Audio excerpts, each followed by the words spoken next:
WhatsApp guys, आज हम देखने वाले हैं पढ़े लिखे अब्दुल की सारी होशियारी तो निकाल दी सुधांशु त्रिवेदी सर ने।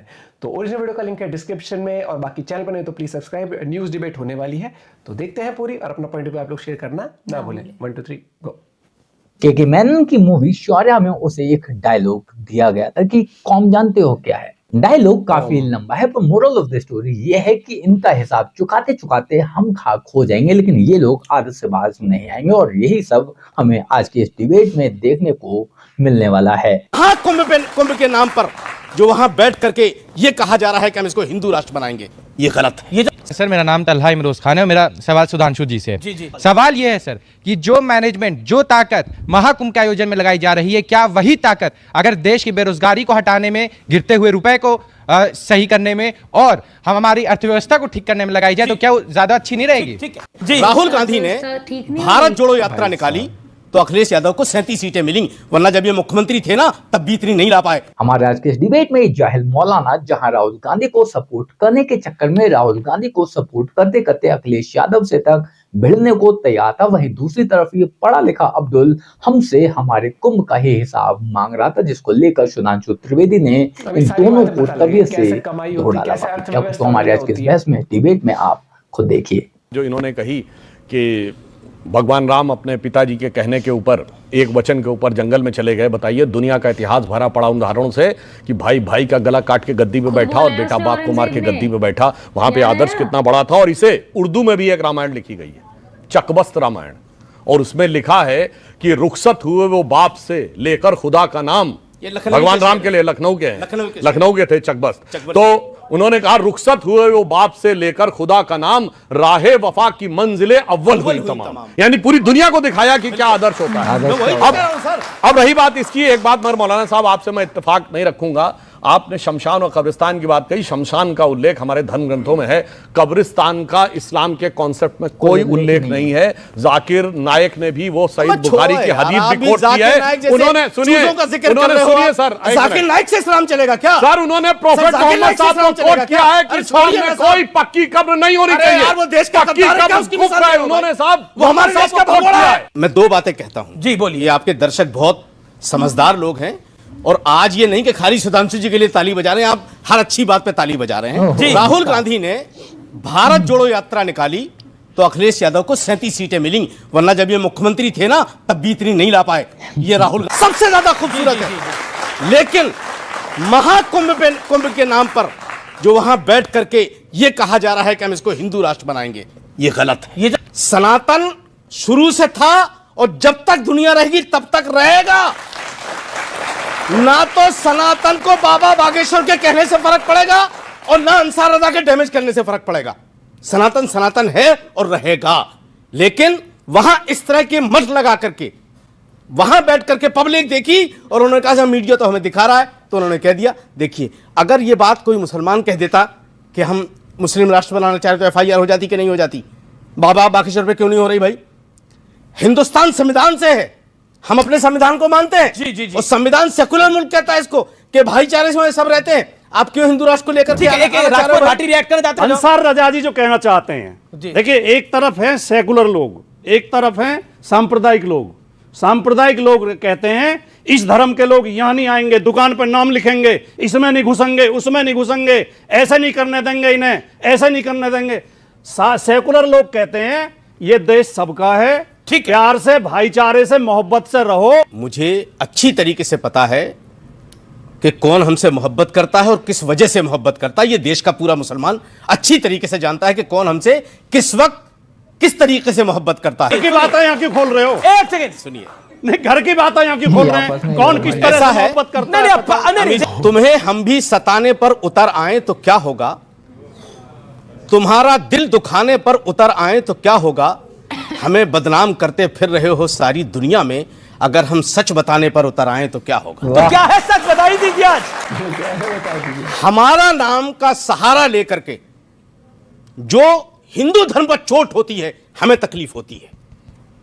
कोई मुसलमान हिंदुस्तान का किसी की भी आस्था पर उंगली नहीं उठा सकता और ना हम इजाजत देते हैं किसी को, ना हमारे यहां कुछ ऐसा होता है कि हम किसी के धर्म की आस्था पर कोई उंगली उठाएं। फरवरी के अगले हफ्ते में प्रियंका गांधी जी और राहुल गांधी जी जा रहे हैं महाकुंभ डुबकी लगाने के लिए, वहीं से पूरे हिंदुस्तान की राजनीति का नैरेटिव सेट होगा और उसका असर दिल्ली में पड़ेगा, उसका असर दिल्ली में पड़ेगा। लेकिन मैं बार बार कह रहा हूं कि जो सेकुलर नाम नेहाद सेकुलर पार्टियां हैं, खुदा के वास्ते मुसलमानों की जान बख्श दो। राहुल गांधी की वजह से आप लोगों को उन्होंने कहा महाकुंभ का एक ही संदेश, एक रहेगा भारत देश। तो अब जानते क्या हो रहा है?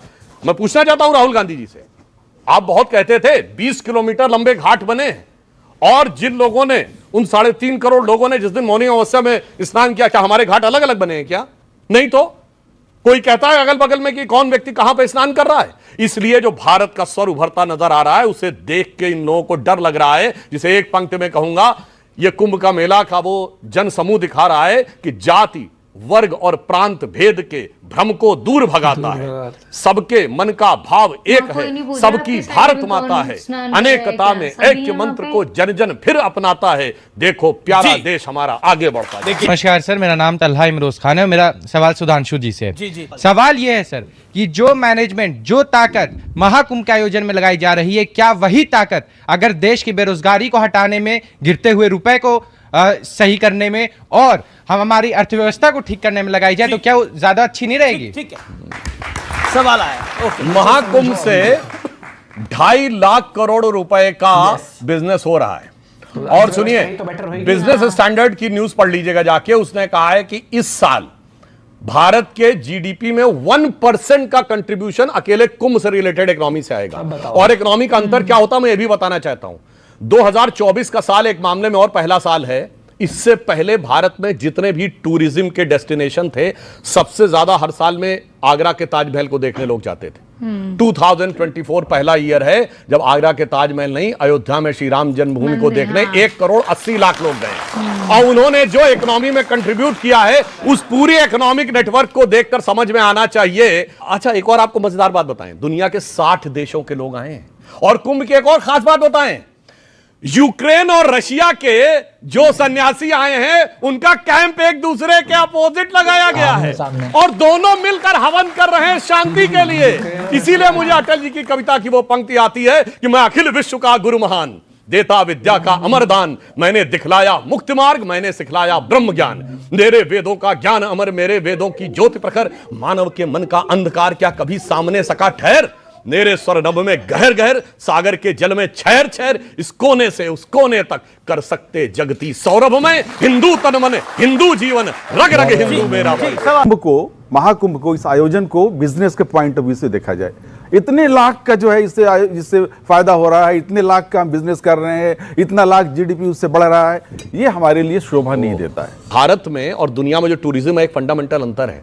दुनिया में टूरिज्म होता है मौज मस्ती के लिए, वो जो पुराना गाना था, खाएंगे पिएंगे मौज करेंगे, और क्या हमारे यहाँ शरीर को सुख देने के लिए नहीं जाते हैं। जहां लोग जाते हैं शरीर को कष्ट देने के लिए जाते हैं, आत्मशुद्धि के लिए जाते हैं, मौज मस्ती के लिए नहीं जाते हैं। ये दोनों में फंडामेंटल डिफरेंस है। यही तो बात है आज की डेट में प्रयागराज में, जहाँ शरीर कपकपा देने वाली ठंड पड़ रही है, हड्डियां गला देने वाली ठंड पड़ रही है, वहां उठकर भक्त सुबह 4 से 5 बजे ठंडे पानी में स्नान कर। यही तो बात है आज की डेट में, जहाँ प्रयागराज में शरीर कपकपा देने वाली ठंड पड़ रही है, हड्डियां गला देने वाली ठंड पड़ रही है, वहीं पर प्रयागराज में भक्त सुबह 4 से 5 बजे उठकर वहां जल में स्नान करते हैं और वो वहां पर किसी जानवर को कष्ट नहीं पहुंचाते, किसी की बलि नहीं देते, बल्कि अपने आप को जल को अर्पण करते हैं और उम्मीद करते हैं, इस उम्मीद में रहते हैं कि शायद इससे उनके पाप धुल जाएं और जो भी उन्होंने पुण्य कमाए हैं उसमें कुछ पुण्य और जुड़ जाएं। यही ब्यूटी है हमारे सनातन धर्म की, यही ब्यूटी है हमारे